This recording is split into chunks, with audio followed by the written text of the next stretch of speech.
অধিকাংশ মানুষের হার্টর অসুবিধা আছে না নি? হার্টর অসুবিধা সাহাব কবিলা ফরমাইতা হুজুরে পাক সাল্লাল্লাহু আলাইহি সাল্লামে সহিহ হাদিস ইরশাদ করছেন যে হার্টর বেমারর ঔষধ হইল আয়াতে করিমা, কুরআনুল কারীমর আয়াতে করিমা।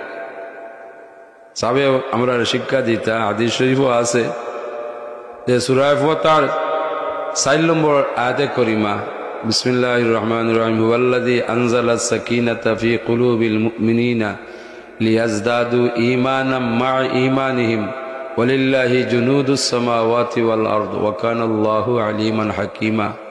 খের যদি নিয়মিত খেয়াল করি এই আয়াতে করিমা পড়িয়া তার সিনার মাঝে ফু দে আত ফু দিয়া শরীর যদি কমর আগ পর্যন্ত উপর পর্যন্ত যদি মুচন দে যত ধরনের বেমার আছে তাম বেমার থেকে আল্লাহ শিফা দান করে সুবহানাল্লাহ।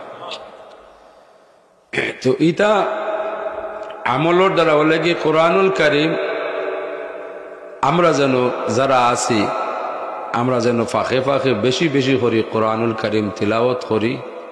আমরা আগামী দিনের প্রজন্ম হলরে বেশি বেশি করি তিলাওয়াত যেন আমরা তাকিদও করি।